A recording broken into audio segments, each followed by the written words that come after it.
AG ನ್ಯೂಸ್ಗೆ ಸ್ವಾಗತ. ಒಳ ಮೀಸಲಾತಿ ವಿರೋಧಿಸಿ ಬಂಜಾರ ಸಮಾಜದಿಂದ ಪಟ್ಟಣದಲ್ಲಿ ಬೃಹತ್ ಪ್ರತಿಭಟನೆ ಜರುಗಿದೆ. ಗದಗ ಜಿಲ್ಲೆಯ ಶಿರಹಟ್ಟಿ ತಾಲೂಕು ಪಟ್ಟಣದಲ್ಲಿ ಬಂಜಾರ ಸಮುದಾಯದಿಂದ ಒಳ ಮೀಸಲಾತಿಯನ್ನು ವಿರೋಧಿಸಿ ಶಾಸಕರು ಆದ ಡಾಕ್ಟರ್ ಚಂದ್ರು ಲಮಾಣಿ ನೇತೃತ್ವದಲ್ಲಿ ಬೃಹತ್ ಪ್ರತಿಭಟನೆ ನಡೆಸಲಾಗಿದೆ. ಹೌದು, ಶಿರಹಟ್ಟಿ ತಾಲೂಕು ಪಟ್ಟಣದಲ್ಲಿ ಮಳೆಯನ್ನ ಲೆಕ್ಕಿಸದೆ ತಲೆಬೋಳು, ಅರೆಬತ್ತಲೆ, ಉರುಳು ಸೇವೆ ಮಾಡುವುದರ ಮೂಲಕ ವಿಭಿನ್ನವಾಗಿ ಪ್ರತಿಭಟನೆ ಮಾಡಲಾಗಿದೆ. ಪ್ರತಿಭಟನೆ ಉದ್ದೇಶಿಸಿ ಶಾಸಕರು ಆದ ಡಾಕ್ಟರ್ ಚಂದ್ರು ಲಮಾಣಿ ಮಾತನಾಡಿ, ಒಳ ಮೀಸಲಾತಿಯನ್ನ ವಿರೋಧಿಸುವ ಪರಿಶಿಷ್ಟ ಜಾತಿ ಸಮುದಾಯಗಳ ತಾಲೂಕು ಮಟ್ಟದ ಬೃಹತ್ ಪ್ರತಿಭಟನೆ ಮೀಸಲಾತಿ ಭಿಕ್ಷೆಯಲ್ಲ, ನಮ್ಮ ಜನ್ಮಸಿದ್ಧ ಹಕ್ಕು. ಈ ಹಿಂದೆ ಸರ್ಕಾರವು ಸಚಿವ ಸಂಪುಟದಲ್ಲಿ ನಮಗೆ ಕೊಲಂಬೋ 4.5ರಷ್ಟು ಮೀಸಲಾತಿಯನ್ನ ನೀಡುವುದಾಗಿ ತೀರ್ಮಾನಿಸಿ ಅದನ್ನ ಅಂಗೀಕಾರ ಮಾಡಿತು. ಅಂದಿನ ಸಂದರ್ಭದಲ್ಲಿ ನಮ್ಮ ಸಮುದಾಯಕ್ಕೆ ಅನ್ಯಾಯವಾಗ್ತಾ ಇದೆ ಅಂತ ಅದನ್ನ ನಾವು ತಿರಸ್ಕಾರ ಮಾಡಿದ್ವಿ. ಆದ್ರೆ ಈಗ ನಾಗಮೋಹನ್ ದಾಸ್ ವರದಿಯು ಬಂಜಾರ, ಕೋರವ, ಕೊರಮ, ಕೊರಚ, ಭೋವಿ, ಅಲೆಮಾರಿ, ಅರೆ ಅಲೆಮಾರಿ ಸಮುದಾಯಗಳಿಗೆ 4% ಮೀಸಲಾತಿ ನೀಡಬೇಕು ಅಂತ ಹೇಳಿದೆ. ಇದು ಯಾವ ನ್ಯಾಯ? ಸರ್ಕಾರ ಸಚಿವ ಸಂಪುಟದಲ್ಲಿ ತೆಗೆದುಕೊಂಡಿರುವ ತೀರ್ಮಾನ, ಕರಡು ಅಧಿಸೂಚನೆ ಹಾಗೂ ನಾಗಮೋಹನ್ ದಾಸ್ ವರದಿ ಎರಡೂ ಒಂದಕ್ಕೊಂದು ಹೋಲ್ತಾ ಇಲ್ಲ. ಸರ್ಕಾರದ ಸಚಿವ ಸಂಪುಟದ ತೀರ್ಮಾನ, ಕರಡು ಸೂಚನೆ ಹಾಗೂ ನಾಗಮೋಹನ್ ದಾಸ್ ವರದಿಯ ಕೊಲಂಬೋ ಸಮುದಾಯಗಳಿಗೆ ಮಾರಕವಾಗಿದೆ ಮತ್ತು ಈ ಬಗೆಯ ನೀತಿಯ ಮೂಲಕ ಒಳ ಮೀಸಲಾತಿ ಸೌಲಭ್ಯ ವರ್ಗೀಕರಣ ಮಾಡುವಲ್ಲಿ ತಾರತಮ್ಯ ಮಾಡ್ತಾ ಇದೆ. ಹೀಗಾಗಿ ಈ ನೀತಿಯನ್ನ ತಾವು ವಿರೋಧಿಸ್ತೀವಿ. ಸರಿಯಾದ ಮಾರ್ಗ ಅನಿಸಿದೆ. ವೈಜ್ಞಾನಿಕವಾಗಿ ಸಮೀಕ್ಷೆ ಮಾಡದೆ ದತ್ತಾಂಶವನ್ನ ಕ್ರೋಢೀಕರಿಸಿ ಸಿದ್ಧಪಡಿಸಿರುವ ಈ ವರದಿಯನ್ನ ಅಂಗೀಕರಿಸಬಾರದು. ಮತ್ತೊಮ್ಮೆ ನೈಜತೆಯಿಂದ ದತ್ತಾಂಶವನ್ನ ಸಮೀಕ್ಷೆ ಮೂಲಕ ದೃಢೀಕರಿಸಲು ಆಯೋಗಕ್ಕೆ ಸೂಚಿಸಬೇಕು.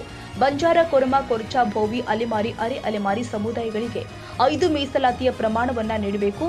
ನಾಗಮಂಡಾಸ್ ವರದಿಯಲ್ಲಿ ಅಸ್ಪೃಶ್ಯ ಜಾತಿ ಕೊರಚ, ಭೋವಿ, ಅಲೆಮಾರಿ ಸಮುದಾಯಗಳಿಗೆ ಹೇಳಿರುವ ಬಳಕೆ ಮಾಡುವ ನಮೂದಿಸಿರುವ ಸ್ಪರ್ಶ ಜಾತಿಗಳು ಎಂಬ ಅಸಂವಿಧಾನಿಕ ಪದವನ್ನ ವರದಿಯಿಂದ ಹಾಗೂ ಸರ್ಕಾರದ ಕಡತಗಳಿಂದ ತೆಗಿಬೇಕು. ಸರ್ಕಾರವು ಕೂಡ ಈ ಸಮುದಾಯಗಳಿಗೆ ಸ್ಪರ್ಶ ಜಾತಿಗಳು ಅಂತ ಉಲ್ಲೇಖ ಮಾಡಿರುತ್ತೆ.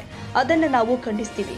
ರಾಜ್ಯ ಸರ್ಕಾರವು ಸಚಿವ ಸಂಪುಟದಲ್ಲಿ ತೆಗೆದುಕೊಂಡಿರುವ ತೀರ್ಮಾನವು ಪರಿಶಿಷ್ಟ ಜಾತಿಯ ಕೇವಲ 2 ಸಮುದಾಯಗಳ ಪರವಾಗಿದೆ. ಜಂಗಮ ಸೇರಿದಂತೆ ಅಲೆಮಾರಿ ಸಮುದಾಯಗಳ 59 ಜಾತಿಯ ಸಹೋದರರ ಸಮುದಾಯಗಳಿಂದ ಈ ಗುಂಪಿನಿಂದ ತೆಗೆದು ಅವರಿಗೆ ಪ್ರತ್ಯೇಕ ಮೀಸಲಾತಿ ನೀಡಬೇಕು. ಅಲೆಮಾರಿ ಸಮುದಾಯದ ಜನತೆಗೆ ಸಂವಿಧಾನಿಕವಾಗಿ ಮೀಸಲಾತಿಯ ನ್ಯಾಯ ಕೊಡಬೇಕಾಗಿ ಈ ಮೂಲಕ ತಮ್ಮಲ್ಲಿ ಕಳಕಳಿಯಿಂದ ಮನವಿ ಮಾಡಿಕೊಳ್ಳುವುದರ ಮೂಲಕ ಆಕ್ಷೇಪಣೆ ಸಲ್ಲಿಸ್ತಾ ಇದ್ದೇವೆ. ನಮ್ಮ ಮನವಿಗೆ ಸ್ಪಂದಿಸದೇ ಇದ್ರೆ ಮುಂದೆ ಉಗ್ರವಾದ ಹೋರಾಟವನ್ನ ಕೈಗೊಳ್ಳಲಾಗುತ್ತೆ. ಬರುವ 10ನೇ ತಾರೀಕಿಗೆ ಬೆಂಗಳೂರಿನ ಫ್ರೀಡಂ ಪಾರ್ಕಿನಲ್ಲಿ ಪಾದಯಾತ್ರೆ ಮೂಲಕ ಸರ್ಕಾರಕ್ಕೆ ತಕ್ಕ ಪಾಠ ಕಲಿಸ್ತೀವಿ ಎಂದಿದ್ದಾರೆ. ಈ ಸಂದರ್ಭದಲ್ಲಿ ಶಿವಪ್ರಕಾಶ್ ಮಹಾರಾಜರು, ಬಂಜಾರ ಗುರುಪೀಠ ಕೊಟ್ಟೂರು ಮತ್ತು ಸರ್ದಾರ್ ಸೇವಲಾಲ್ ಮಹಾರಾಜರು ಗುರುಪೀಠ ಚಿತ್ರದುರ್ಗ ಸೇರಿ ಮತ್ತಿತರರು ಭಾಗಿಯಾಗಿದ್ದರು.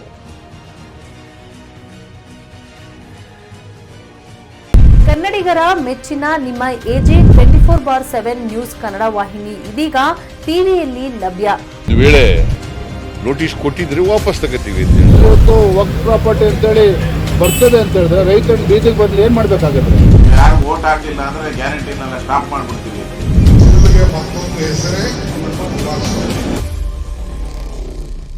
ಕರ್ನಾಟಕ ಮತ್ತು ದೇಶ ವಿದೇಶ 360 ಡಿಗ್ರಿ ಸುದ್ದಿ ಹಾಗೂ ಉತ್ತರ ಕರ್ನಾಟಕ, ಬೆಳಗಾವಿ, ಬಾಗಲಕೋಟೆ, ಧಾರವಾಡ, ಹಾವೇರಿ, ಗದಗ, ಬಿಜಾಪುರ ಜಿಲ್ಲೆಯ ಕ್ಷಣದ ವಿವರವನ್ನ ಪಡೆಯುವುದಕ್ಕೆ ಎಜೆ 24/7 ನ್ಯೂಸ್ ಕನ್ನಡ ವಾಹಿನಿಯನ್ನ ಲೈಕ್ ಮಾಡಿ, ವಿಡಿಯೋಗಳನ್ನ ಶೇರ್ ಮಾಡಿ, ಕಮೆಂಟ್ ಮಾಡುವ ಮೂಲಕ ನಮ್ಮ ವಾಹಿನಿಗೆ ಸಹಕಾರ ನೀಡಿ ಮತ್ತು ಚಾನೆಲ್ ಅನ್ನ ಸಬ್ಸ್ಕ್ರೈಬ್ ಮಾಡಿ. ಧನ್ಯವಾದಗಳು.